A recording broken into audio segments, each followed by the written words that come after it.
د وزیرستان غږ خوږو مینوالو سلامونه مې قبول کړئ. د یوې نوې او ډېرې اړینې او ضروري خپرونې لپاره ستاسو په درنه حضور کې حاضر شوي یو. د نننۍ خپرونه د لوی افغانستان د هغه وخت ستر بادشاه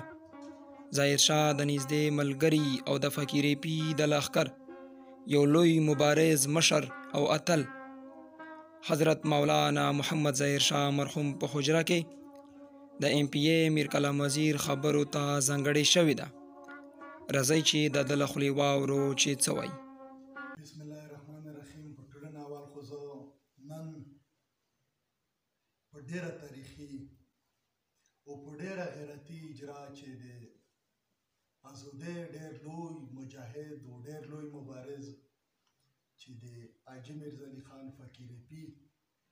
سره کیم د مامد خیل قوم د طرف نه کیم خلیفه و او د ده چې د کیم د لیکلې او د اسلامي کیم ډېره سټډي وه یا د دوی ډېر مجلس د حاجي صاحب بابا سره نو د یخ شخصیت په اجرا شمیږ نن نوستی دا ویزي کوي نو زه ډېره لویه خوښي محسوسوه چې نن میږ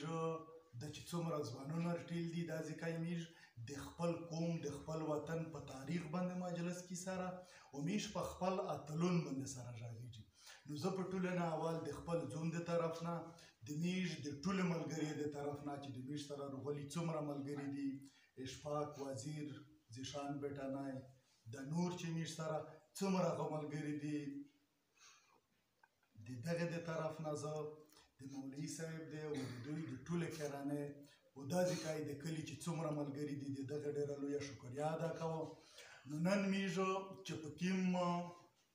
محفل شنوستی یا میږ په کیم حواله سره مجلس کې نو نن 10 تاریخ ته د اپریل د 2020 نو 14 اپریل چې کیم دی د 1960 اپریل 1960 دا د پښتنې ډېر لوی مبارز و د دغه وطن د ازادۍ چې کیم مشر و د پښتونستان اول رئیس حاجي میرزعلي خان فقیرې پي د هغه د تلین ورځ دو چې په هغه سلسله شه میږ شاه غوښتل په دغه خپل شی چې میږ یوه ډېره لویه غوټه جلسه جوړوي خو د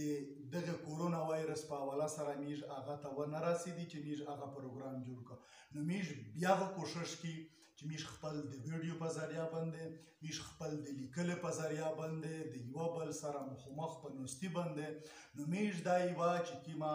جمادو یا د یوه هفتادو میږ په وزیرستان شه دا چې کیمه اونۍ ورته ویایي دا د دغه تحریک په نوم کړی دو. نو میږ د خپل ملګري سره د خپل د وطن د خلکو سره ځي په ځي کښني او په دغه شي باندې مجلس کې په هغه شي میږ د ډېرې سپین ږیرې ډېرې مشرونې ډېرې تاریخي خلکو سره هغه ملاقات وشو چې د هغې نه میږ ډېرې نوې خبرې زده کړې چې هغه د تاریخ په کتابینه شه مخته نه دي روغلي او دوی په خپله سترګې لیدلي دي هغه شیونه میږ وکتل او نن دا ځکه میږ د مولانا ظاهرشاه په اجرا شي چې میږ موجود دي د یخ چې دا کتابینه کیم توس وینستی دا د په خپل لوز باندې لیکلي دي. نو میږ ته ډېر تاریخي داسې شیونه په شروع وتل چې هغه د نن پورې د تاریخ په مخ باندې نشته. نو نیرغه امکان دا دی چې دا ځینې ډېر کتابونه په فارسي باندې دي چې په هغه باندې میږ خپل نه پوهېږي نو میږ کوښښ کوي چې د ملګري سره او دا شریکوي چې هغه و پښتو ته هغه ترجمه شي نو بیا د میږ د وطن خلک په خپل تاریخ باندې خبرېږي. ډېر د میږ سره داسې خطونه میږ پیدا کړل چې په یخ ټیم شه د ده د مختلفو غازیونو سره د مختلفو ملګري سره د ده چې کوم خط او کتابت شوی دی نو هغه میږ نن په اولني ور زه دا ګڼم چې دا میډیا ته یا تاریخ ته وړاندې کیږي. نو میږ د دوی د کرانې په دا حواله سره ډېره لویه شکریا ادا کوي چې د میږ مرسته یې وکړه په دغه تناظر شه چې دا یو تاریخ جوړیږي لګیا دی او سپیشل چې کوم د مولانا ظاهرشاه صاحب چې د ده کې محنت و د ده کې هلې ځلې وې د دغه وطن د ازادۍ دپاره د انګریزونو په خلاف باندې دوی کوم جنګونه کړي وي نو د په هغه تناظر شه میږ کوښښ کوي چې خپله وانډه اوچوي په شی چې په یوه نه یوه لیار باندې د خپل قوم او د وطن خدمات وکړي خو د خپل قوم او د وطن خدماتو د میږ دا ځوانان ولې کړای شي چې میږ د خپل تاریخ نه خبر شي چې میږ د خپل اتلونو نه خبر شي چې میږ د خپل مشرونو نه خبر شي چې د هغې په دغه وطن شی څه کړي وي د دغه وطن د پوره یې کومه قربانۍ ورکړې وې د دغه وطن د پوره یې څومره محنت کړی و د دغه وطن د پوره یې څومره ستړې په ځون باندې تېره کړې وې نو نن میږ دا وایي چې میږ ته دا معلومه ده چې د دغه وطن څوک د دغه وطن د سپین ږیري د عزت خبره کو څوک د دغه وطن د تیرسرې د عزت خبره کو څوک د دغه وطن د بچونو د مستقبل خبره کو څوک د دغه وطن د امن خبره کو څوک د دغه وطن د سیالۍ خبره کو چې میږ د دنیو د خلکو سره قدم په قدم روان شي پوره من ژوند وکړي نو هغه خلک ته په دا لیار شه ډېر لوی مشکلات جوړیږي خو میږ د ټولو مشکلاتو په وجود بیا خپل محنت خپل همت وکړي او انشاءالله چې کوم د حاجي صاحب